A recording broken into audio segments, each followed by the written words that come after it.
all right. I know that I was technically supposed to be doing a recap of The Last of Us, but some things happened. Some things happened that I just couldn't do a recap of The Last of Us. But before we get into my explanation of that, hello and welcome to my channel. My name is Shay.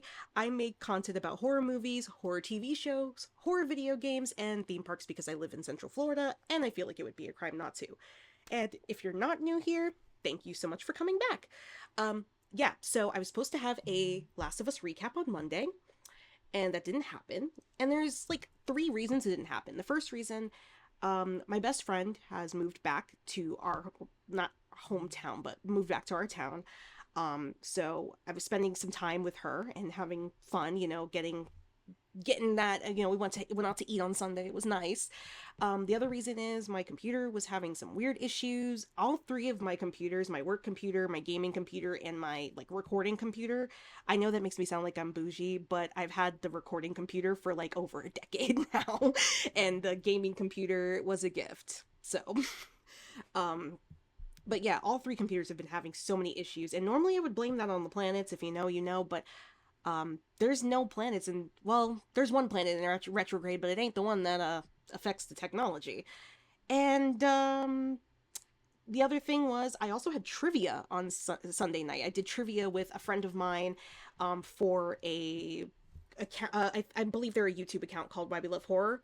I did trivia with them. We didn't win, but I did trivia. So I watched this week's episode of The Last of Us, and I did not pay attention to it really because I was so hyper focused on being on time for trivia. And so next week we're going to have a double feature. I will talk about this past week's episode and then next week's episode in one video to make up for this week. But I needed something to talk about this week because I had nothing planned. Well, I did have something planned. Not really, but at the same time I did. I was going to do Yellow Jacket season 2. That was kind of like my next video. I just finished watching season 2 last Tuesday, and I had planned to like write the script. The script's not done yet. In fact, it's not even started. I'll be completely honest. It's not even started. I've been so busy with so many different things. Like I said, best friend's back in town. I've been taking care of some stuff around my house. I've been trying to get myself organized. It's crazy. So there's a lot of stuff going on. And I haven't even started the script, but I'm going to this weekend, and we'll be up. We'll be on that. I'm also going to be playing Poppy Playtime Chapter 2 this weekend, so that video will be out soon. But I didn't have anything to record this week until the most perfect movie fell into my lap. Now, I want to preface this by saying I know this isn't a horror movie technically. We'll talk about it in a minute, but I know this isn't a horror movie technically. Normally I would say like I'm not going to do non-horror movies. I told myself if even if it's a movie that kind of has horror elements, I still won't cover it if it's majority like one genre. For example, the movie Companion that came out earlier this year. I recently watched that like a couple weeks ago because it's on Max, and I loved it. I thought it was fantastic, but it wasn't a horror movie. It was like it was a comedy, it was a comedy. It was a dark comedy. So I didn't feel comfortable reviewing it because yeah, it had the like the element of like your um companion bot, going rogue and realizing that she has free will, yeah, I it's about that, but it reminded me more of like Detroit Become Human, but in comedy form. So definitely was not a horror movie. So I didn't make a review on it for the channel. I was kind of disappointed, but I made a promise to myself when I first started this channel that I was going to avoid doing movies that weren't horror based. And I'm breaking that promise with this movie because this movie, though it has elements of horror in it, is not a horror movie, but it is so good, so fantastic. And the last time I felt this kind of level of like excitement after a movie was Nosferatu, but the last time that I felt this level of like excitement for a movie was Black Panther in 2018. So, and coincidentally, it's the same director for Black Panther. Um, it's cultural stuff. We're not going to get too much into it, but it's cultural stuff. This definitely struck a nerve for me and made me feel like just, so, like, just so proud of, like, my culture. So I was really excited for that. Um, So that's the last time. That was the last time I was excited was Black Panther. But I wanted to talk today about the movie Sinners. Now, I saw this movie last night. When you guys watch this video, it'll be 2 nights ago. Or if you're watching it like a week from now, it will be a couple weeks, a couple weeks ago.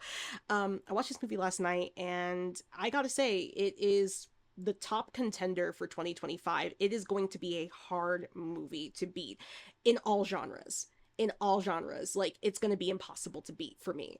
So, I want to get into talking about this movie, and there's probably going to be spoilers. So, if you haven't seen the movie, I highly encourage you to go do it. Definitely go see this movie, and then come back and watch this. So, yeah, I highly encourage you go see it, and then come back and watch this video. Also, don't worry about this. I had dinner before this recording this video, and I should probably, you know, oh, that's gonna be on there forever. Don't use lip stain to to imitate fake blood. That's gonna be fun to try to get off later. Anyways, but yeah, so why don't you just sit back, relax, and let me take you down to the Mississippi with another creepy critique.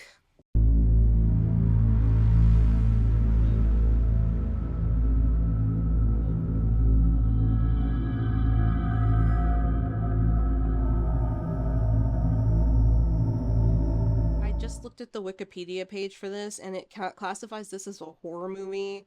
I would dispute that, but okay, so this movie, the movie we're going to be reviewing today, is called Sinners. It was directed by Ryan Coogler, who did the Creed series and he did Black Panther. This dude has not missed yet, in my opinion. I love Creed, I love Black Panther, so he hasn't missed yet. Oh wow, 90 million was what they used for this. Woo! Anyways, it was released on April 17th, 2025, which was not that long ago, and it has rave reviews right now. I want to preface this by saying, right now it has incredibly high and positive reviews. I do expect once it's available on streaming for the reviews on Rotten Tomatoes and IMDb to plummet. For two reasons. This is a movie with a mostly black cast that is that touches on hints of racism and things like that. That's going to rub people the wrong way. And then the content within the movie might rub people the wrong way because there is some sexual content, and it's not graphic, but it is a little bit. It doesn't leave too much to the imagination. So that might put some people off with that. So I fully expect for this rating to plummet after this movie is available to a broader audience, and people are like, I'm just going to pop this on because everybody's been talking about it, and then they're going to watch it and be like, wow, that was dumb. I fully expect that. I fully expect that the keyboard warriors are going to come out for this movie as soon as it hits streaming. I'm surprised they haven't review bombed it. But in any case, right now, as of right now, it is sitting at an 8.2 out of 10 on IMDb and a 98% on Rotten Tomatoes, which is not bad for a movie that's not connected to a franchise, a movie that's like a pretty, like, original story. Not really original, but it's like it's not, it's not converting something to like film, like a video game or a video game or a book, or a TV show even. So it stars Michael B. Jordan in a dual role, which, by the way, I gotta say, this is probably this is probably Michael B. Jordan's best performance. This is a career defining performance, in my opinion. I think it's his best work. So starting with that, it also stars somebody by the name of Miles I think it's Caden. I'm just shouting him out because he's the main character, but he really hasn't done much, honestly, and he's really good. He's amazingly talented. And of course, my girl Haley Steinfeld is in this movie because, I guess she's honorary one of us now.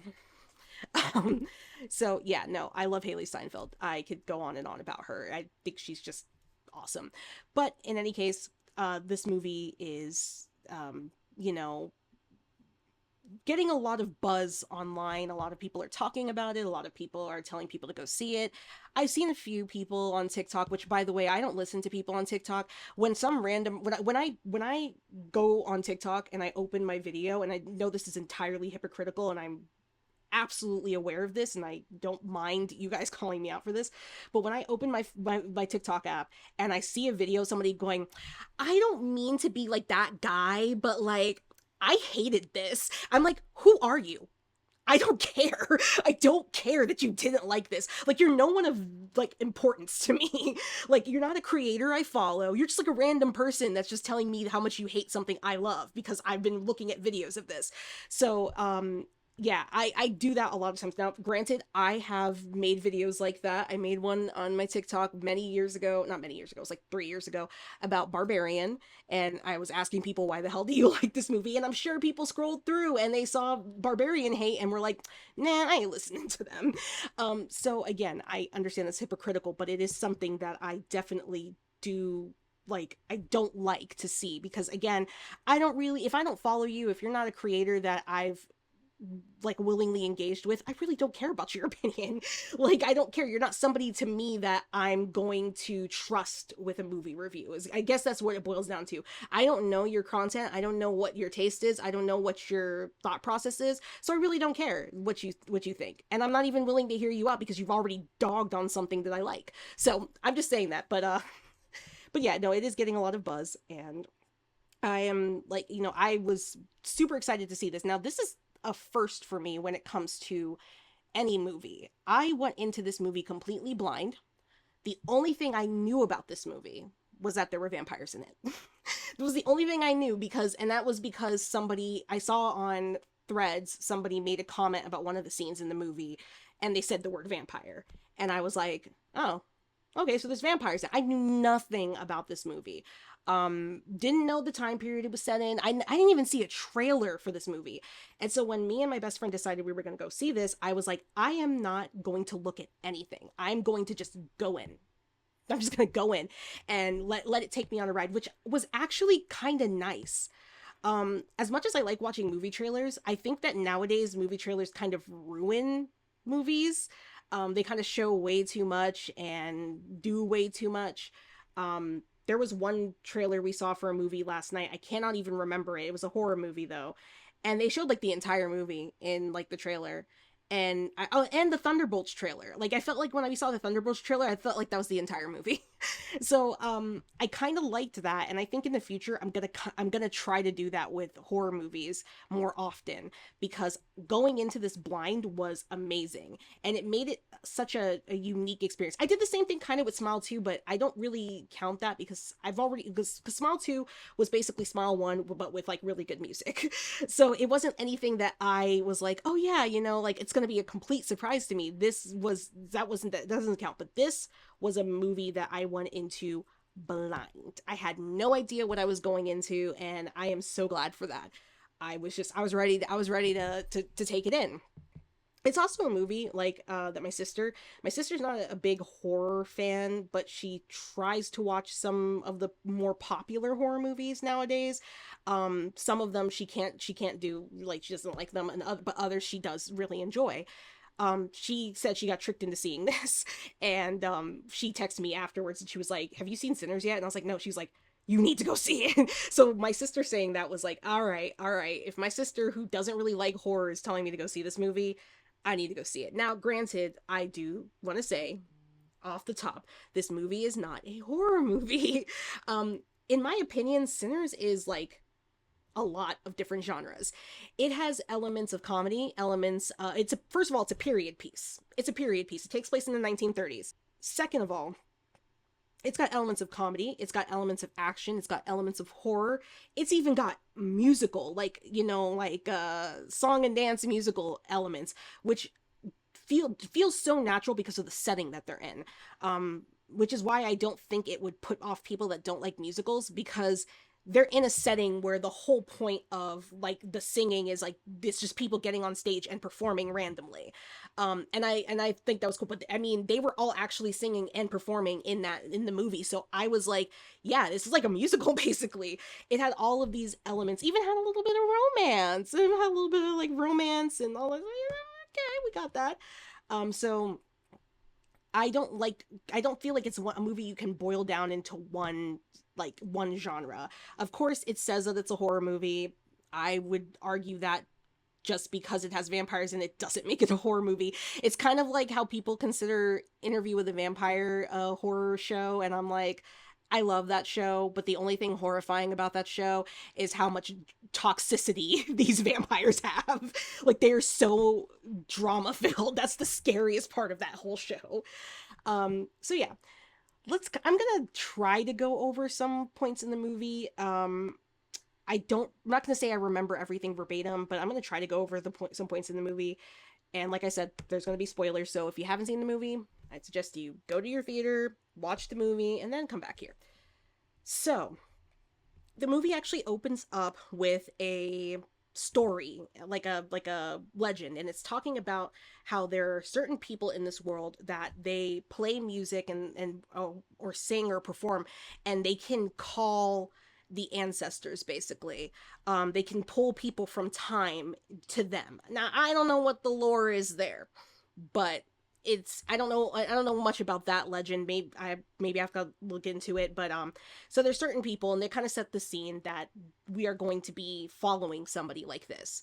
The next scene we see is a young man driving in a jalopy, because that's what they had back in the 1930s, driving in a jalopy, and when the car gets closer, you realize he's covered in blood. He has a massive scratch across his face, and he just looks beaten to hell, really. He gets out of the car and he's carrying the neck of a guitar, and and as he's walking, you start to hear people singing "This Little Light of Mine," and you realize he stopped at a church. So he goes over to the church. We get the shot inside the church of all the people singing, clapping, they're doing their thing. And then the doors open and everybody sees him. And his name is Sammy Moore. Um, Everybody sees him, and his dad, the preacher is his dad. Spoiler alert. His dad starts to preach to him and trying to get him to leave that sinful life of music behind. Um, and during this scene, they had some jump scares. Well, they got me every time just because they were really loud. Uh, but they had some jump scares during the scene, and they cut them in with the dad like praying and like trying to cast out the demon in his son. And the scene ends with Sammy standing there looking down, holding onto the neck of the guitar, gripping it really hard, and then it just cuts to one day earlier. And this entire movie takes 2 hours and 17 minutes. This entire movie takes place over the course of 24 hours, which I love when they do stuff like that, when it's just like one long day and you see like everything. It's like it takes course of 24 hours and the timeline doesn't feel wrong. Like sometimes they try to do movies where they like try to do everything in like a few hours and it just feels off. But like, it feels like, okay, these people are doing this and you're trying to say like this person's doing this while this person's also doing this over here, but it just feels like it's bouncing around too much. That didn't happen here. So we do open up with Sammy. He is picking cotton. I'm not joking. He's actually picking cotton. And he's working, and one of his coworkers asks him where he's going to be playing that night, and he doesn't say anything. He doesn't respond, and she goes, well, I guess I'll hear through the grapevine again. So he leaves, he goes home, he talks to his mom, and then he, goes through the house, talks to his sibling, tells his siblings to get up, and then he goes to, into the church. And his dad is like, I want you to help me give the sermon. He notices that his guitar is sitting in the corner, and he's like, yeah, I brought it in here because you don't need it. So Sammy gets up at the pulpit and starts to recite some verses from the Bible. And, at first he's reading it and then he closes the Bible and continues to recite them from memory. So like, his dad's so happy. He's like, oh yes, good job, son. And then he's like, okay, well, I'm going to take my guitar and I'm going to go out. And his dad's like, no, don't, no, that's sinful lifestyle. Don't do that. Don't go out. And, she, so Sammy's like, you know what, no, I'm gonna go out, like, just like let me enjoy this night. This is gonna be my last night of freedom, essentially, because he was, I guess, set to take over the church, like set to be like his dad. So he's like, yeah, let me just go and enjoy myself. So he takes the guitar and he, heads out. And then we cut to two twins, which are both played by Michael B. Jordan. It's Smoke and Stack. Smoke is sort of the hardened badass of the two of them. You know, he's been through a lot. He's a little bit of like a street talker. He knows how to negotiate, and he ain't afraid to pull a piece out on somebody. um Stack is definitely the goofier one. He's younger than Smoke, like probably by like a few minutes.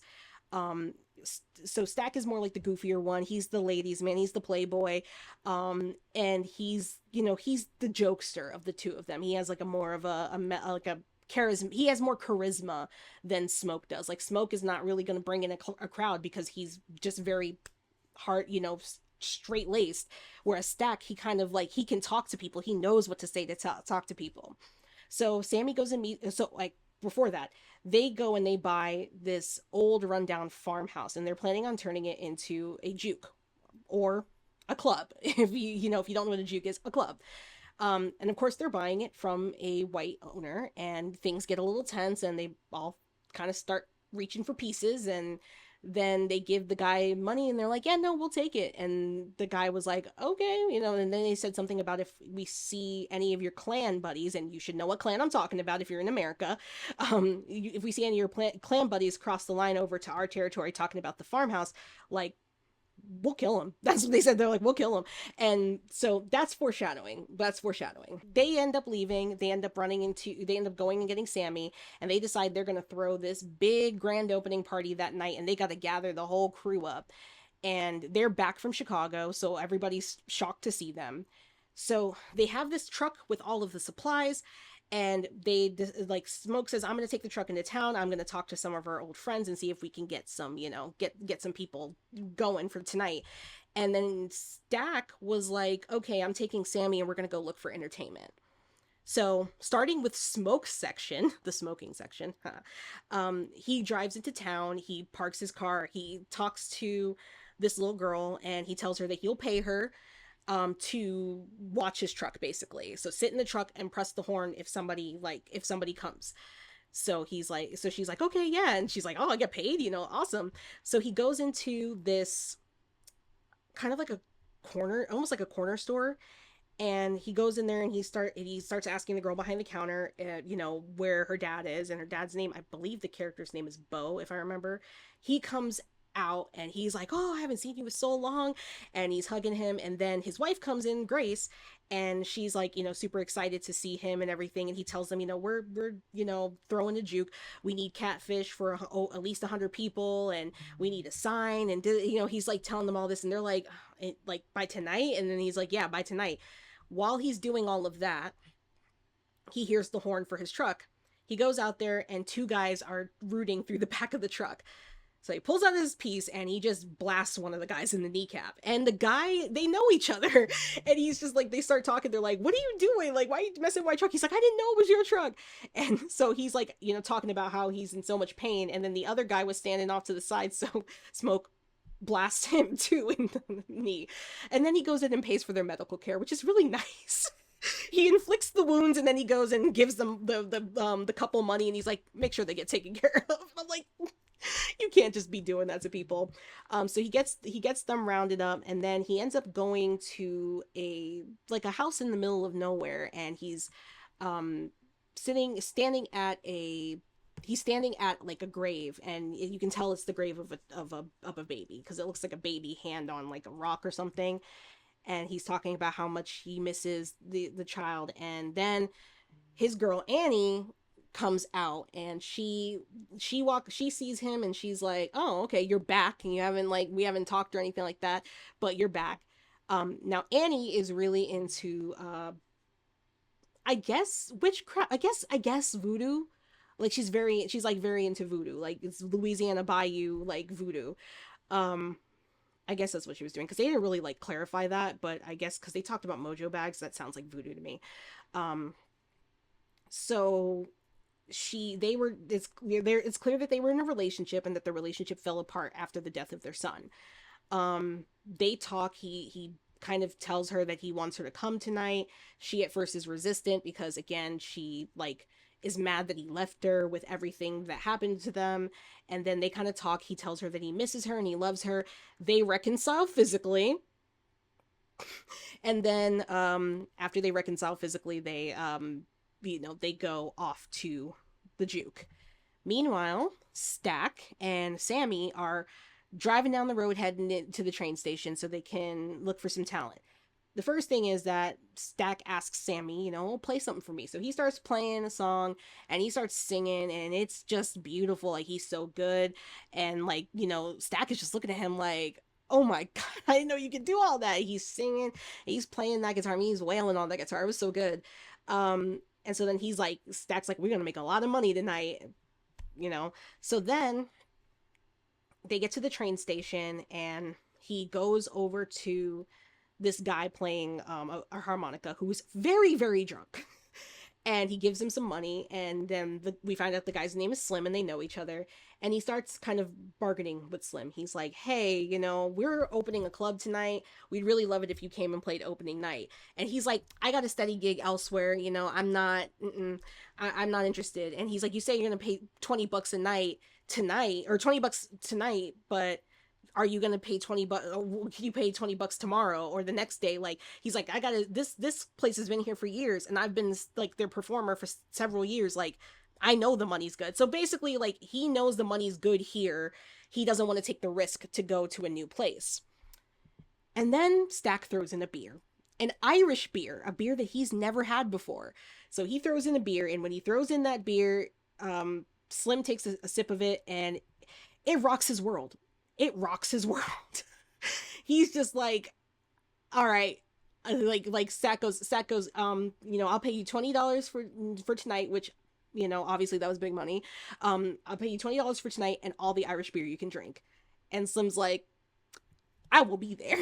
Then him and Sammy play a little, kind of like a little sample of what's going to be going on, and that's just sort of advertising. And they're at the train station, they're just going, they're having a good time.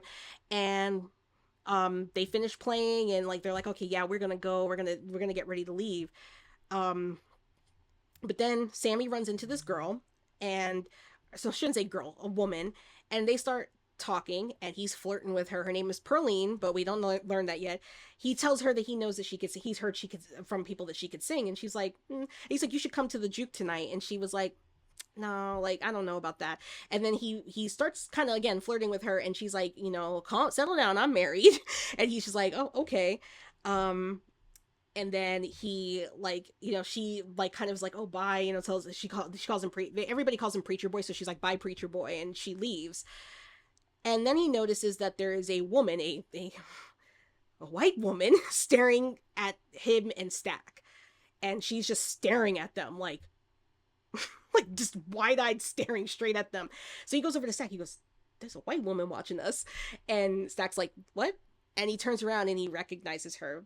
This is Haley Steinfeld's character, Mary. They actually know each other. They know each other quite well. Her mother actually took care of Smoke and Stack when they were kids, and they grew up together. And at some point, Stack and Mary fell in love, because her name is Mary. Stack and Mary fell in love with one another. However, because of the time that they lived in, Stack wasn't willing to put her in danger by being in a relationship with him, because interracial relationships were not legal then. So it was kind of like one of those things where he's like, like, he tried to like push her away. So he tried to do like a lot of like the guy things, I'm gonna do stuff with you, and then I'm never gonna talk to you again, and I'm gonna leave you. Oh, I'm not gonna do this, I'm not gonna do that, like.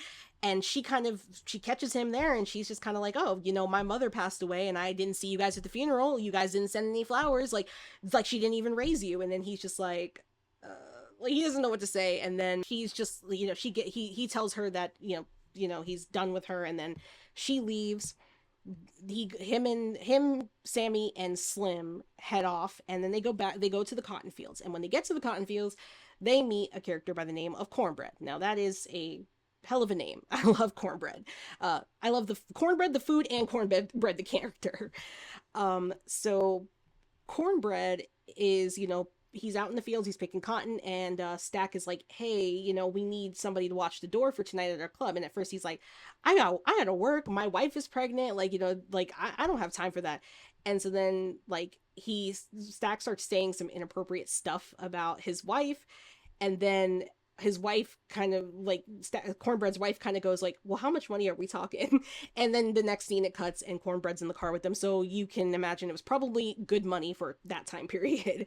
So after that we see the club, you know, is getting ready to open. Everything's getting ready to be great, and so we're like, we know there's a party coming. Meanwhile, there is a man who is severely burned running through the like the fields, and he gets to this one house and knocks on the door, and a husband and a wife come out with shotguns. This guy drops to his knees. He's begging them to save him. He says that, some indigenous fellas were chasing him, trying to kill him. And they're like, there's not, those people aren't even in this area anymore. And then he's like, so I swear to you, like this was happening. And so he's just like, he's begging them, let me in. He's like, they killed my wife, let me in. So they were like, okay, fine. So they let him in. Then we see the indigenous group come up, and they stop at the house. The leader knocks on the door, and the wife answers the door with the shotgun cocked and aimed. And he's like, hey, we're chasing down a man that is very dangerous. And he goes, and we believe he might have come this way. Have you seen him? Is he in the house? And she's like, no, we haven't seen anybody. And he's like, well, if you do see him, he's like, he's not what he seems. And she's like, you need to get off my property and all that stuff. So he gets in. They realize that it's almost sundown, that there's a that it's just not going to be good. So he realizes it's almost sundown. She, she sees them go. She comes back. She starts telling her husband, like calling down to her husband down the hall, that she got them away, and they can breathe like easy, basically. And she realizes her husband's not responding to her. So she's calling his name, and she goes into the room, and the man that they let into the house is sitting curled up on a chair. His eyes are glowing, and his mouth is just covered in blood. And he basically just tells her like, "Oh yeah, he's just like resting or something like that." And she looks down, and there's big bite mark on her husband, and she screams. So that is when we finally get introduced to the vampires. I will say I love this movie, but as somebody who loves horror and vampires, I was just kind of like, was really waiting for the vampires. So I was like, every time it just went to another scene of like them planning, I was like, okay, okay, where's the vampires? So when it finally got to that scene, the second I saw the dude, I was like, oh yeah, no, here we go, vampire stuff. Just make it a little bit spooky. So then after that, we go back to the juke. Everybody's having a good time. People are drinking, people are eating. It's just like this nice, vibe going on. And Perlene shows up without her husband. I don't even know if she was really married, but she shows up without her husband. And Sammy's like, oh, well, your husband coming? And she was like, no. And he's like, okay, like whatever. And then Mary, she tries to go in, and Cornbread won't let her in because she's white. And then she's kind of like, I grew up in this town, like I'm family. So he's like, okay, he realizes who she is. He's like, oh wow, little Mary. And then she's like, yeah, I ain't so little no more. And he's like, all right, come get out. He's like, get your ass in here. So she goes in, and of course she's there just to see Stack, really. And at first, when she sees Stack is like, he doesn't want anything to do with her. He's telling her he'll pay her, and he's like, if she leaves. And she's like, I don't want your money. Like, I just want an explanation as to why you left me and everything like that. And that's when Stack tells her what I said earlier, where he didn't see a future with her because of the fact that their relationship is technically illegal, and he didn't want to put her through that. He wanted her to have a happy life, which I think is really sweet. I mean, obviously she didn't seem to care. Like, she was like, I would have gone to jail for you. And I mean, I don't blame her. It's Michael B. Jordan. But like, but again, I loved that, because it's like, okay, he really does care about her, but she, he knows the time that they're in, the way the country is. He knows that they can't have any future. So after that, you know um they they start to talk about how good Sammy is. at playing guitar. So they ask him to show off, and he starts playing his guitar and singing the song that he wrote for his dad. And then we start hearing the story that we heard in the beginning of the movie overlaid, and that's when we as the audience realize that Sammy is one of those people that can pull, that his voice and his talents pull people from, out of time, from the past, from the future. And this scene, I will say it, like hands down, was one of the my favorite scenes in a movie, like, ever, in a long, long time. Um, they mixed blues music in with like house music and like kind of hip hop music, and it worked, and it wasn't hokey. And then the entire, you see all the people, all the people from Mississippi dancing and feeling themselves, but then you have this black guy playing the electric guitar in like this shiny outfit, and then you have a DJ, and then looks like he's from the 80s, and he's like rapping and like scratching the records. And then you have all of these people in traditional African clothing, beating on drums and dancing around and chanting. And then there's one part that I died at, because they go behind the bar, and one of the scenes, and when they go behind the bar, there's a bunch of girls twerking, and it's like girls from the future, they're twerking, and I was like, oh no, the twerkers found us. So yeah, they were twerking. And then the couple that Stack, no, that's Stack, Smoke. The couple that Smoke went to go see earlier, they're Chinese. And when it gets to one part, and the only reason I'm saying this is because when it gets to one part in the song, you see Grace and she's walking by, and then all of a sudden you start seeing traditional Chinese dancers, and the music starts to add a little bit of oriental instrumentation in it. And I just thought that was so cool, because it was showing all the harmony of all these different time periods, these genres, these cultures, all these different viewpoints. And it was beautiful. I mean, it was really truly beautiful. And eventually it's such a like an intense like performance from Sammy, that in his mind the juke joint burns down, and they're all just dancing in the flames, and it's like this free, like, we're free moment, and it's like all the walls are down, everybody's just loving life, everybody's coexisting, and they're having just a good time. um but as beautiful as that moment is, that attracts some people, that attracts some interesting folks. So Cornbread, he's chilling there, he's sitting, he's you know letting people in, and three white people with banjos and mandolins walk up to him. And of course Cornbread is like, no, like, what are you talking about? So the main guy in the center, you realize when he walks up that he is the vampire that we saw earlier, and his name is Remick. And he says, like, hey, we don't want any trouble, we heard you guys playing, we want to come in, we want to play, we want to drink, we want to have fun. And everybody kind of comes over, and they're like, what are these people doing? Mary's there, Annie's there, Smoke and Stack are there, Sammy's there. They're kind of like, what are these guys doing here? And so then they're like, no, no, we can show you, we're just musicians. And so they start playing this song called Picked Poor Robin Clean, which is a bop, by the way. And they kill it. I mean, they had choreography and everything, they're like dancing. And side tangent real quick, a little tidbit. When I first started watching this movie, I was looking at the character of Remick. I was looking at him, and I was going, why does he look so freaking familiar? And my friend said something about he's in Game of Thrones, and I was like, oh, I never watched Game of Thrones, so I don't think that's where I know him from. And I'm like, why does he look so familiar? So I looked it up after I got home.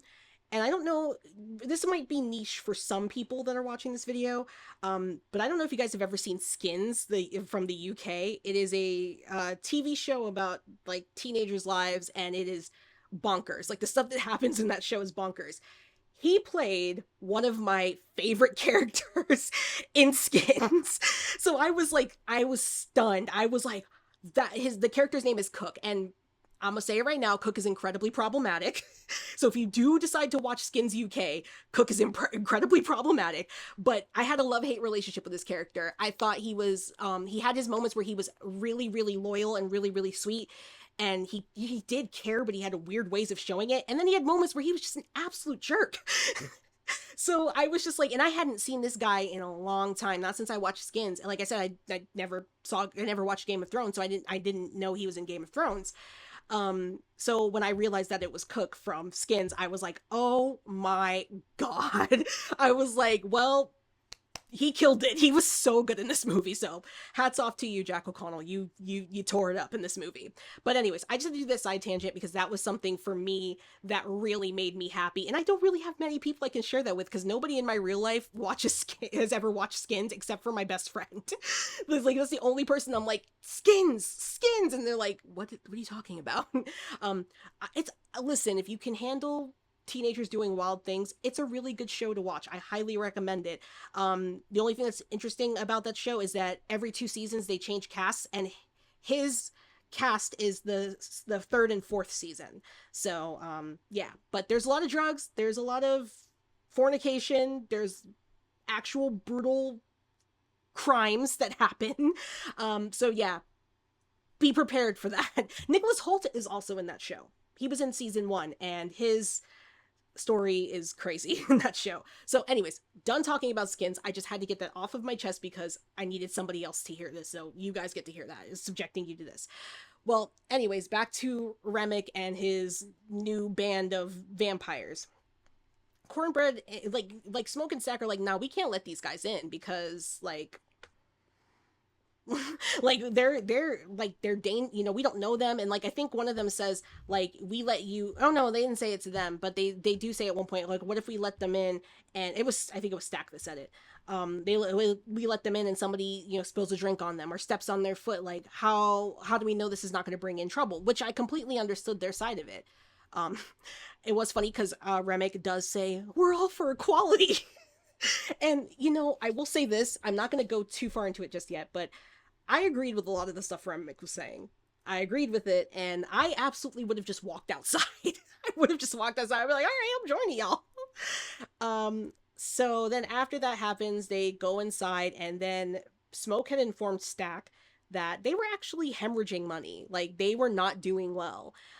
Because, again, this is Mississippi. A lot of the people don't have a lot of money, and so they were getting a lot of stuff for free and getting a lot of stuff for, like, tokens and stuff like that. So Smoke is kind of getting mad. He's like, this is a bust. Like, we're not going to last very long as a business. And Stack is like, listen, this isn't Chicago. This is Mississippi. And sometimes, these people don't have Chicago money. So we have to adjust. So like they're having that discussion. Well, Stack then lets Mary know that they're hemorrhaging money. And Mary's like, well, if those folks that were just at the door, if they have money, we should let them in and let them play. And Stack's like, I don't know if that's such a good idea. She goes, well, let me go out there and talk to them because they'll be more receptive to me, because of my skin color, than they will to you. So she goes out there, and then they're playing a beautiful Irish song. I will say I love this soundtrack, and it's odd though that the Irish songs are my favorite on the soundtrack. I do love Pale Pale Moon. That song is fantastic. It's been stuck in my head all day. I do love Pale Pale Moon. Just such a good song, so primal. But this song, I gotta look up the name because I completely forgot what the name of it is. Hold on. Will Ye Go, Lassie Go? That's what the song is called. That's what they're singing. They're playing, and Mary's walking up to them, and she's just kind of, enamored with their playing, and she's listening to them. And I mean, they're harmonizing, they are singing. It's beautiful. It is really beautiful.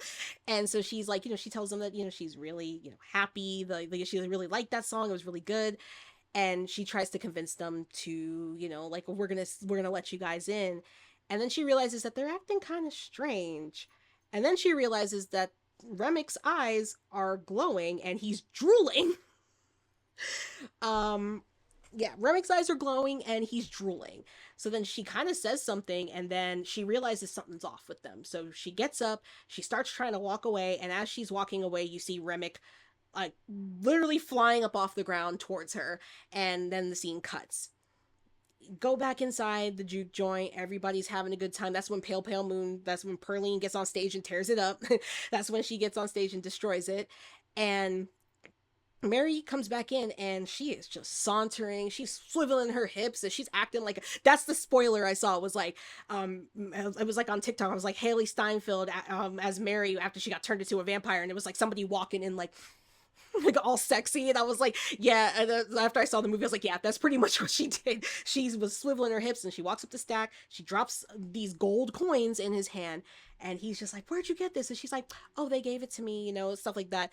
Then she starts seducing Stack, and he's just like, no, no, no, no, no. She's like, come on, we had good times, we had fun. And he's just kind of like, all right. So they go into a room, they start doing some stuff. And at one point, Smoke tells Sammy to go and get Stack because they had some problems. They actually had problems with two customers. One customer slashed the other with like a bar. It almost looked like a barber's blade. He slashed the other in the face with the barber's blade, and then so he was basically like, okay, we're having trouble, we're having problems. Go get Stack because we need to get to do something. So he goes, Sammy goes, opens the door, and he sees Mary and Stack doing it. And he's just like, okay, no. He just leaves. And he just leaves. He's just like, all right. And he goes over to Smoke, and Smoke's like, did you get Stack? And he's just like, he's busy. He goes, I don't care if he's busy, I told you to go get him. So Smoke walks over and opens the door, and I knew this was gonna happen. I knew that they were gonna do this fake out. So Smoke goes and opens the door, and Mary is latched on this man's neck, drinking his blood. So he's freaking out. Smoke is freaking out. He starts firing at Mary, and Mary falls to the ground. Stack is just bleeding. He's convulsing. Blood is pouring out of him. And then Mary starts laughing. She took 6 bullets to the front of her chest. And she starts laughing. She gets up. Her eyes are red. She's got the fangs. And she's like, we're gonna kill every last one of y'all. And then she runs out. Which I was like, don't play with your food. The food's right there. You could have taken them all out right in 1 second. So she runs out.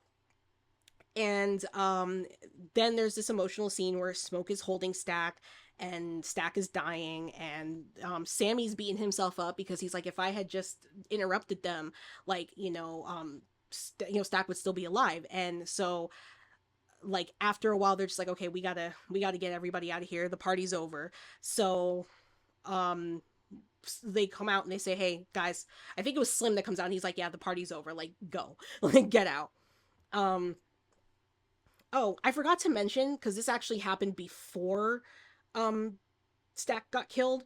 Cornbread goes off to pee, and when he goes off to pee, you see lights, eyes glowing in the bushes, and he's just gone for a while.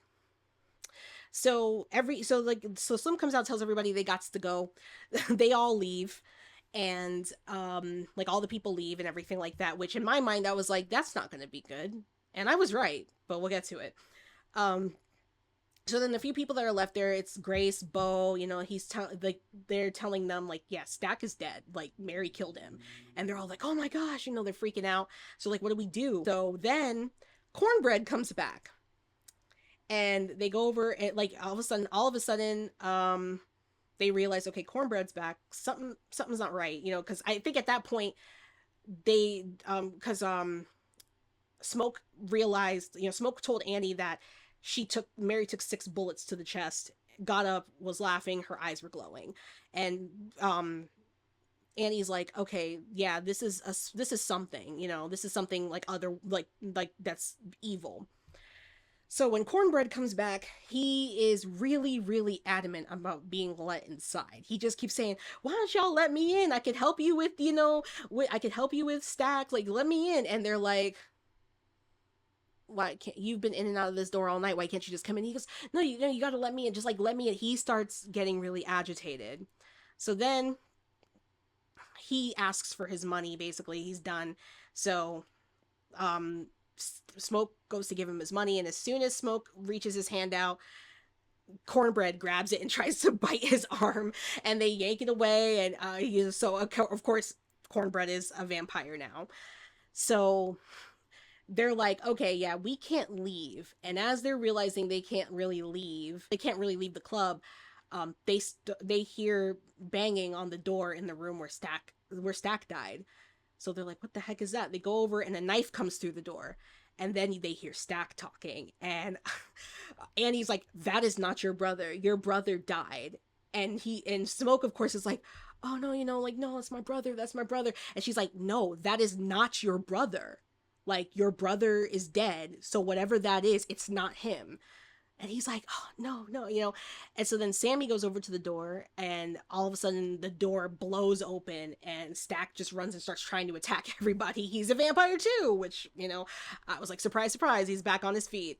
So after that happens, they realize, okay, we need to fight. Now, during this whole craziness with Stack, Grace had told her husband Bo that she really wanted to leave. Like, she was freaking out.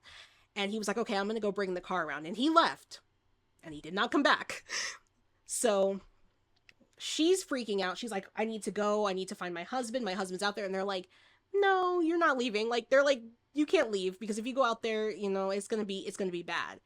And that's when they, like, you know, like it's gonna be bad. And that's when they realize that they're vampires. Like, that's when they start to realize that they're vampires. So they start planning to fight them. They're getting their weapons out. They're, you know, they know that there's really not much they can do other than kind of hold them, really, until sunrise. During all of this, at one point, they just start having a whole kumbaya, and Remick starts river dancing. Yeah, that's an actual thing that happened in this movie. So when I say they were having a kumbaya, who am I talking about? The entire the entire club, everybody that was at this club is now, sorry, my cat distracted me. Everybody who's at this club are now vampires, and they're all outside. They are getting their, like, Cornbread was just getting his life, and they're all dancing around in a circle, and Mr. Remick is just in the center, just river dancing. I'm not even lying. I mean, he was kicking his legs in the air. I was like, yo, what is happening? This is like the weirdest movie, like, weirdest scene I've seen in the movie. Is so funny. So they're just like, you know, they're going on, and then they kind of make a proposition that if Remick makes a proposition that if they just give Sammy to him, because Sammy's the one he wants, because he wants to summon his ancestors. I don't think it's really it's not it's not that I don't think it's not really explicitly stated, but you can tell from Remick's accent constantly going from Southern to Irish that he is definitely from Ireland. And there's a comment that he makes later in the movie that solidifies that for me. And there, it seems like that makes sense that there's a reason he wants to summon his ancestors. So he is, like, basically trying to tell, like, the people inside, he's like, listen, you know, the world, you know, rejects you, the world mistreats you. And he's like, but we, like, talking about the vampires, he's like, we are all, you know, unified, we're all free. And he's like, and if you come with us, like, you're gonna be equal. And that's why I was like, I would have gone with him. In the 1930s, what do you mean I would have had vampire powers in the 1930s? Like, I would take vampire powers now, you know? So I was like, dude, I would have listened to him. I would have been like, bye, bye, y'all. But they're the bad guys in the movie. We can't root for them, of course.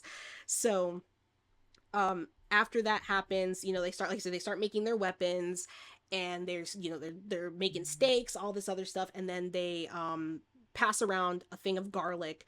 Everybody's got to try garlic to prove that they're not vampires. Of course, Slim freaks them out, but it's really because he was too drunk. He freaks them out. He starts, like, choking, and they think that he's, like, you know, they think that he's whatchamacallit, a vampire for a second, and then he's like, you know, oh no, no, you know, like, I drank too much. After that, Bo comes back up, and he's super casual. He walks back up and he's like, okay, Grace, I got the car. Let's go. We got to go back. You know, let's head back home. And she's like, confused, and then everybody's like, no, he's been outside, like, don't go outside. Like, just don't do that. And so she's like, you know, she's freaking out, like, she wants to go out there, and then he starts saying, oh, we got to get home to our daughter, you know, we got to get home to Lisa. And she's just like, okay, like, I want to go out there. And then Remick walks up, and Remick is like, you know, yeah, you know, I know everything about you, I've been inside of his head. So this is an interesting thing about the vampire lore in this movie. The vampires are a hive mind. So Remick is the leader, and everybody else sort of feels everything that Remick feels, and he also knows everything they know about everything. So that must be a lot for him. But yeah, they're a hive mind. So he says he knows like everything, you know, about, like, Grace and her family. And then he starts speaking Mandarin. And she's just like, And he starts speaking Mandarin, and he starts saying some stuff to her that was a little inappropriate, and she's just like shocked. So then she realizes that her husband is gone. He's a vampire now. So she goes in, and she's breaking down. She wants to get home to her daughter. That's all she cares about. And they're trying to figure out what to do. They're like, we need to do something. Well, then they notice that one of their patrons was left in the bar, and he is dead. He's laying face down in the puddle. They're like, did he get bit? And nobody knew if he got bit or anything. So I think this happened before, but we're just going to talk about it now. So they go and they take his body outside. And they lock him out. But then when they're tasting the garlic, they start to think about something, and they're like, was that even blood on the floor around that guy? So Smoke goes over. He like, he like, not tastes it, he smells it, and he's like, it's beer. So the guy was just drunk and passed out. The guy was just drunk off beer. He dropped the bottle and passed out. So this guy comes to outside, and he's banging on the door. He's like, let me in, guys. Yo, let me in, man. And they hear him, and they're like, should we let him in? Because we don't know. But as they're contemplating, Cornbread starts walking up, and he's not the Cornbread that this guy used to know. So he's getting like freaked out, and he's screaming. He's like, please let me in, something's wrong. So as soon as they decide to rip the door open, because they realize that he's not a vampire, as soon as they do that, Cornbread just jumps on this guy and starts mauling this guy and turning him into a vampire. And that's when Remick is like, at this point, just give up. We're gonna take all of you at this point. So Grace just she's done, with everything. I'm pretty sure this is all out of order because it all happens so fast. But yeah, Grace gets fed up with everything, and she's like really, just like done. So she starts making a Molotov cocktail, and they're all like, what in the world is going on here? And she basically summons the vampires. She tells them, come on in, and stuff like that, and lets them in. And then like war ensues. Everybody's fighting. Everybody's trying to survive. It is bloody, and they're horrendously outnumbered. There's like 6 of them, and like 40 vampires at least. So they're going, and they're fighting, and the body count just starts to rise for them. Annie is the first casualty. I was sad about that. Now she had foretold that she was going to die during the battle, and she told Smoke to promise her that when she does die, please, when she does get bitten, please put a stake through her heart, because she doesn't want to turn. So he had to do that. And then, but when he does that in front of Mary, who, Annie was one of her best friends. So she starts screaming and crying. She's like, no, Annie, because she wanted Annie to turn so they could be together. But Annie did not turn.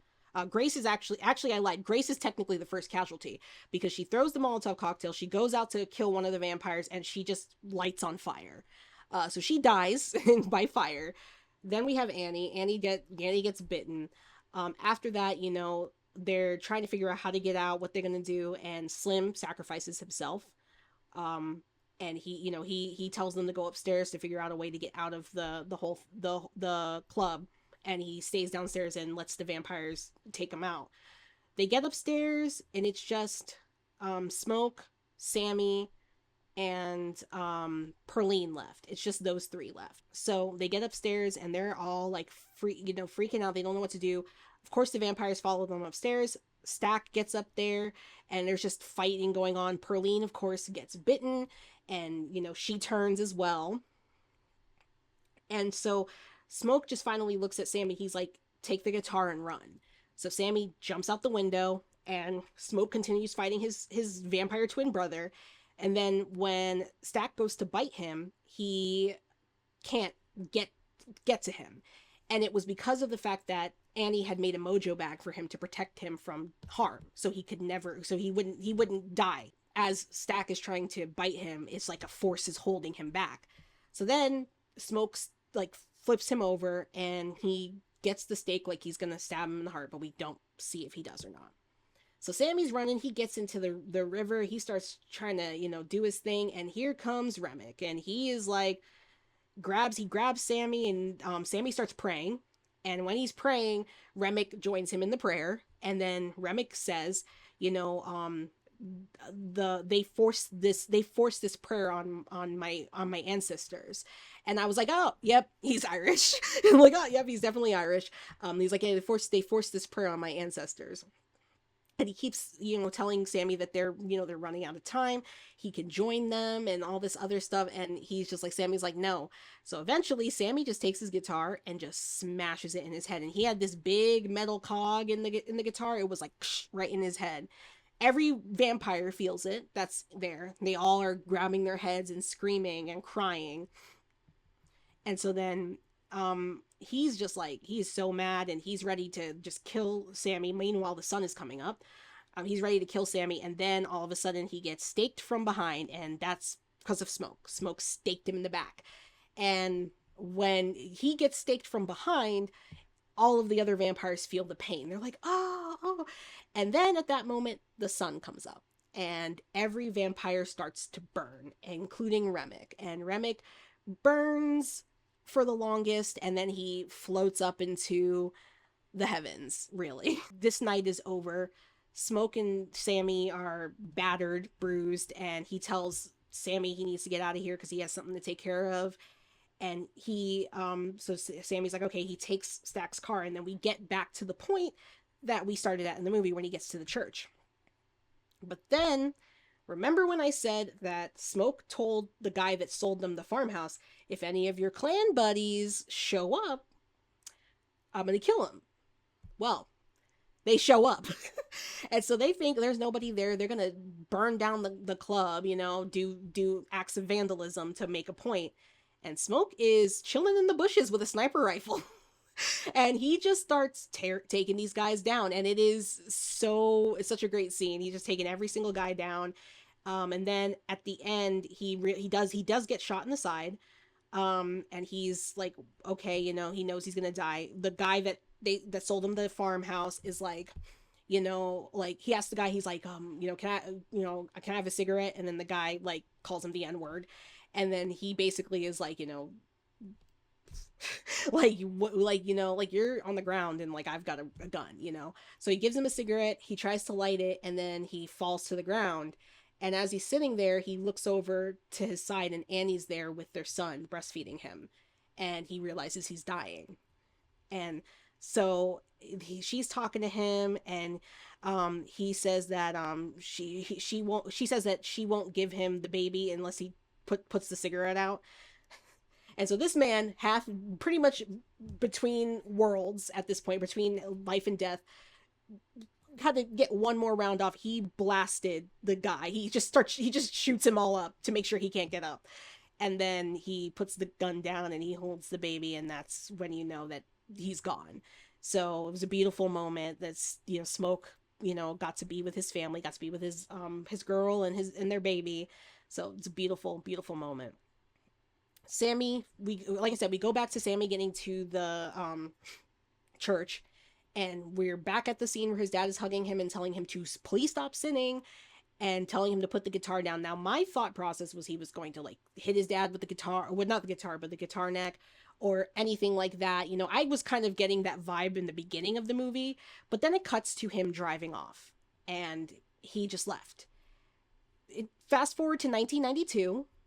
Sammy Moore is really, really old now, and he's a blues legend, and he's playing in blues clubs.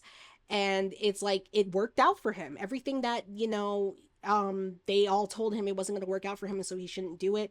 Everything worked out for him. So he's jamming, he's having a good time, and it's like a really nice, like, little happy ending. And then there is an end credits scene. There is an end credits scene because, Ryan Coogler did Marvel movies, so he knows a thing or two about end credits scenes. The first end credits scene, old Sammy, is sitting at the bar at the club he was just playing at, and somebody comes up to him and tells him, hey, there's two people here that want to see you. And he's like, okay, yeah, let him in. And he turns, and it's Stack and Mary. Neither of them died, which I thought was really interesting, because I figured because they were a hive mind that they would have died when Remick died. But no, neither of them died. They were still alive and still young. And they had a, they walked in, they sat down with Sammy, and they had like a really nice moment with him. Stack is like telling him like, I like, yeah, I'm proud of you, you did great with the music, but I like your old stuff better. And he's like, let me see if you still got it in you, and he gives him the guitar. And Sammy starts playing it, and it's just really nice. And then he tells him, he's like, I can take away your pain, I can make you like us. And then Sammy's like, I've seen so much, like, I'm good. Like, he's basically like, I'm old, I've seen enough. When I have to go, I go. um and then like at that point, like, then at that point, he like, they realize, okay, he's not gonna do it. um and like I said, he plays for them. It's a nice, beautiful moment. Stack gives him a hug, and then they leave, and it's really nice. It's like they're not trying to kill him anymore, but they chillin', they chillin' with their 90s outfits on. So Sammy is, there with his guitar, and it's just like, okay, that's where the first end credit scene ends. And I didn't see the last end credit scene because my best friend looked it up, and it's just like a quick thing. But the last end credit scene is Sammy playing guitar by himself in the church, and a lot of people have interpreted it as Sammy has now passed on, and now he's at peace and he can play his blues in heaven. And that's the end of Sinners. Wow, I talked about that a lot longer than I thought I was going to. So what do I love about this movie? What do I love about this movie? Everything. No, everybody's performances in this movie were so just captivating. Everybody was so interesting. Even the villain was interesting. Yeah, even the villain was interesting overall. Like, everybody was really interesting, and their motivations were all incredibly interesting. Um I thought that Michael B. Jordan had a career defining performance, as I said. I thought that I thought that nobody really overshadowed anybody for me, really. Like, everybody did their due diligence in this movie, and all of the characters became so lovable for me so quick, even though I had a feeling that pretty much all of them were going to die. I was very, like, heartbroken. I didn't cry, but I was very heartbroken when Slim got killed.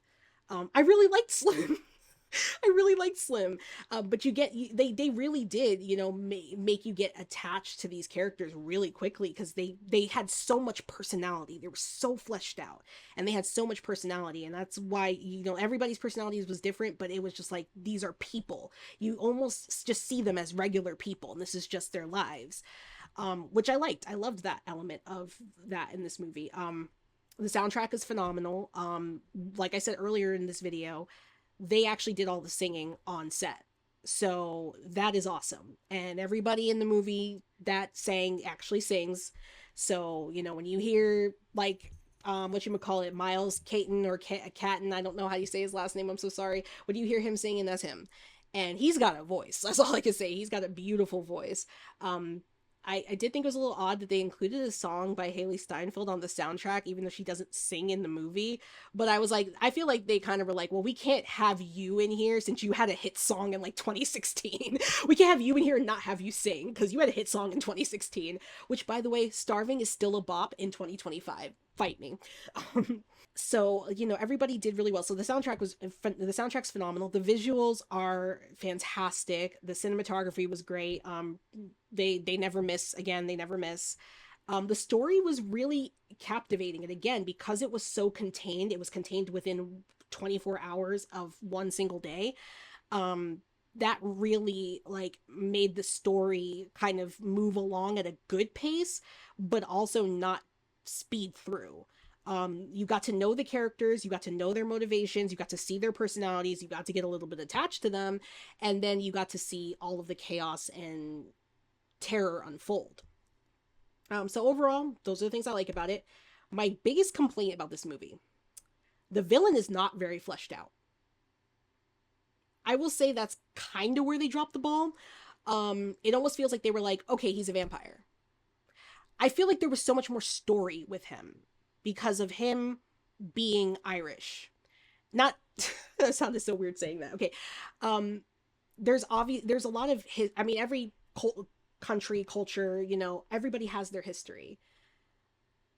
I would love to know where he came from and how long he had been, a vampire. it seemed like it was a really long time. There were, I mean, it didn't ruin the movie for me entirely, but it did really feel like it was like, it was random. Like we didn't really know much about him. He just showed up and was a vampire and then just started killing everybody. Yeah, editing Shay here. I just wanted to interject real quick because I found out some information. There's actually a ton of lore on their Spotify page. I don't have Spotify anymore. I use Apple Music now. There's a ton of lore, and they actually do tell you a little bit more about Ramek in these newspaper clippings. So go check out the Sinners soundtrack artist page and go through their artist photos. You'll find out some more lore. I wish I had known that before I made this video, but I literally just found that out this morning. So there you go. Go check out that lore. And it just seemed a little bit random. And, I would have liked more of a motivation. I mean, I'm glad that the excuse, the reasoning for him being there was hearing Sammy's music and realizing he could summon the ancestors. Um, that was a good motivation to have for that, but I just feel like there wasn't enough information about him. So that's my biggest complaint. I don't really have much of a complaint aside from that, where I feel like the villain could have used a few more lines of dialogue to sort of solidify who he is and what his true motivation is overall. Because I mean, yeah, he wants to summon his people, but why does he want to? We don't really get that. So again, that's my biggest complaint about the movie. But it didn't ruin it for me. That didn't bother me too much because the movie was so good. I was like, I'll just accept it for what it is. He's just a vampire that just wants to party with his ancestors. Valid. Um, it was just a really awesome freaking movie. um, yeah, I cannot over. I'm hyping it up right now, and I want to be completely honest with you guys. I want you guys to formulate your own opinions. Like I said before, I'm not hating on this movie, but I do expect once it's available on streaming that a lot of people are going to dislike this movie. It is an acquired taste. Now, I just so happen to love blues music, to love that like crawfish, catfish, like down home southern culture that exists in places like Mississippi, Louisiana, things like that within the black community. Um I happen to enjoy seeing, black people expressing joy and having fun in that sense. And I like period piece movies when they're done really well. And then also, it has vampires in it, which I love. I love vampires, obviously. Obviously. Hey, Lost Boys. I love vampires. Okay, so trust me, I do enjoy my vampires. So, like, for me, this is a movie that it's right up my alley, but I can guarantee you there's somebody watching this video that hates everything I just said. And they'll sit down and watch this movie and go, wow, this is the worst movie I've ever seen. I don't want you to listen to me saying how much I love this movie and think that it's going to be the best movie ever and sit down and be disappointed. I'm going to tell you right now, formulate your own opinion. Because I know what I like, and Sinners hit every beat for me that I liked. You know what you like. Sinners may not do that for you. This isn't saying the movie's bad. I think the movie is fantastic. I think the movie is done really well. I think Ryan Coogler slayed it again. But again, I also understand that when people overhype things and they're like, oh my God, it's the greatest thing you've ever seen. A great example of that for me, personally, I'm going to get a little controversial here. Great example of that is Squid Game for me. Everybody went nuts, obviously, over Squid Game. And I watched it, and it was all right. It was dark, I mean, I love Korean cinema and television. I watch K-dramas. I watch Korean horror movies. Korean horror movies are fantastic. So I love Korean cinema. But to me, Squid Game was just, it was sad. It was like twisty turny, it had its it had fantastic performances, but to me it wasn't worth the way people were talking about it. People were talking about it like it was like a god tier, like it ascended from the heavens and came to us, and I was like, I mean, maybe it's because you guys don't watch Korean media that this seems like it's so epic for you. But then I have friends who watch K-dramas who think Squid Game is the best thing since sliced bread, and I'm like, it's okay. Like, it's a good show, but it wasn't worth the hype, in my opinion. I think if it wasn't as hyped up, I probably would like it a lot more. But because people were literally like screaming at me to watch the show, like, you need to watch it right now, I sat down and I watched it, and I was just like, this is never going to live up to the hype that they set up for me. So in this moment right now, my personal opinion is that this is the best movie of 2025. However, go in with the expectation of what understanding of what the movie is. It is a period piece. It is somewhat a musical, kind of, in a little bit. It's very music heavy. It features a lot of nuances that were particular to black culture at that time, in that time frame.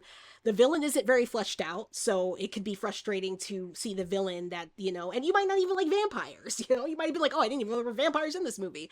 um that could be too much for you. You may not like that element, and that's okay. I don't want to overhype the movie for you guys. I'm saying my opinion, my personal opinion. I highly recommend watching the movie, whether you go and see it in theaters, which I think you should, or you wait till streaming and you watch it on streaming. I think you should formulate your own opinion and decide if it is worth the hype to you or if it's something that you don't like. I also say that for the other side. There are people, like I said, on TikTok who are hating on this movie because it's the popular thing and, you know, people gotta be on the other side. Don't listen to either side. Go watch the movie however you want to watch it, and then decide what you like. If you don't like the movie, that's totally fine. If you love the movie, that's totally fine. If you it's okay, that's totally fine.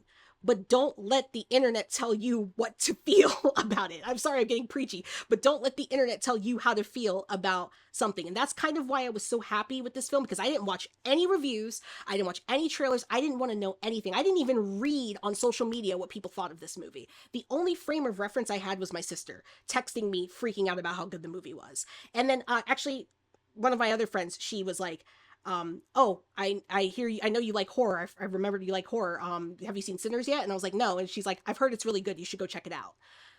So again, like, I did not have like hype really shoved into my face, and because I didn't have hype, I went into the movie knowing nothing and feeling nothing for the movie, and I came out loving it. And that's how I think you should approach the movie. Yes, if you watch this entire review, I'm hoping that the people who watch this review are people who've already seen the movie. But if you watch this entire review because you just wanted to know and see if it's something you might like, and you hear me just waxing poetic about how great this movie is, I want you to know that I am one person and this is strictly my opinion, and my taste in a lot of stuff is considered bad. So like, I don't take me at face value. Do not listen to my hype. Do not listen to another person's negativity. Just go and watch the movie. And you should do this with every movie, not just Sinners. Watch the movie, decide for yourself how you feel, then go search for content that aligns with either belief. Because it's too common in this day and age, because of TikTok, because of other forms of social media, that a person can go see a movie opening night, pull out their phone as they're walking out the theater and be like, that movie sucked, and you guys shouldn't even bother going seeing it. And then as you're scrolling through your For You page, you see that video and you go, oh, the movie sucks. Oh, I really wanted to see it. You know, like, I don't know what to tell you. I don't know what to tell you. It's not, don't do that to yourself. And again, don't buy into the hype and don't buy into the hate. That's going to be my catchphrase. Don't buy into the hype and don't buy into the hate. I don't know. But yes, regardless, this is still my favorite movie of 2025 so far.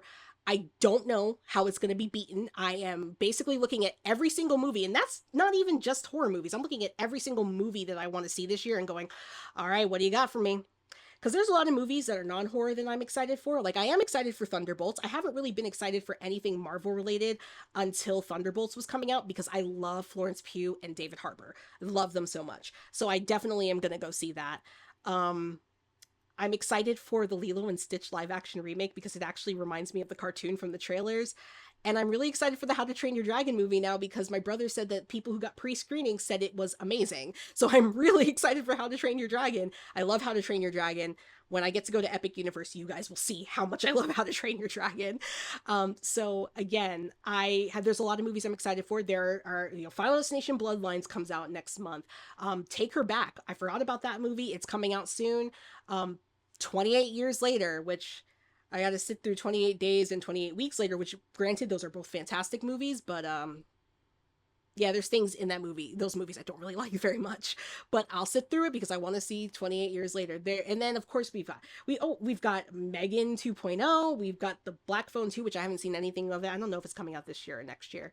But Megan 2.0 is coming out this year, which I actually want to see that. It looks more like it's an action movie. And then I also in December we have Five Nights at Freddy's 2. We already got a teaser of that, and I am hype about Five Nights at Freddy's 2 because I loved Five Nights at Freddy's 1. I don't care what y'all say. So I loved Five Nights at Freddy's 1. So, but do I think any of those movies I just listed are gonna top Sinners for me this year? Probably not. They'll be good. I'll enjoy them, but Sinners is sitting at the top of the list. It's the kingpin of 2025. Ryan Coogler, you absolute madman, you did it again. And Michael B. Jordan deserves awards for this. I don't know what award, just give him everything. Not the Razzie though. Give him everything else that's good, not the Razzie, because he doesn't deserve that.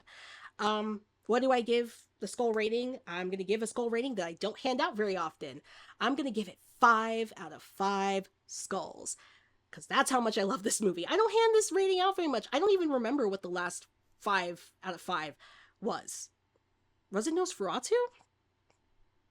I don't know. I don't know what my last 5 out of 5, but 5 out of 5. This is the 5 Skull Club. Maybe the kingpin of the 5 Skull Club. So yeah, this movie was awesome. Definitely recommend checking it out. Definitely recommend, formulating your own opinion. I got on my soapbox. I'm so sorry. Anyways, because I got on my soapbox, it's almost 10 o'clock for me, and that means it's time for me to go to bed. I love how I always tell you guys I'm going to bed. But yeah, it is time for me to wrap this video up. If you like this video, like the video, subscribe, leave a comment down below. Anything that you do helps me know that you enjoyed what you just saw. I have social media. I'm at Creepy Critiques on everything except on Threads. I don't know. I just look for at Creepy Critiques, you'll find me. I don't post much on social media, but I'm there. We've got some funds. Oh, the website. I gotta get back on posting on the website. I'm so sorry, but the website is down in the description below. We'll have the Yellow Jackets review next, and then Poppy Playtime. I might have to double up on those because I will be gone for a week visiting family. So yeah, I'm really I'm gonna work on those in the next week to prepare for this trip, and maybe hopefully have them preloaded and ready to rock for you guys. So yeah, keep an eye on this. We'll get back to The Last of Us. We'll get back to everything really. I'm gonna go. Stay safe. Watch out for vampires, I guess. Cool vampires. I don't even know how to sign off right now. Yeah, stay safe. Have a great rest of your day, and I will see you all next time with another Creepy Critique.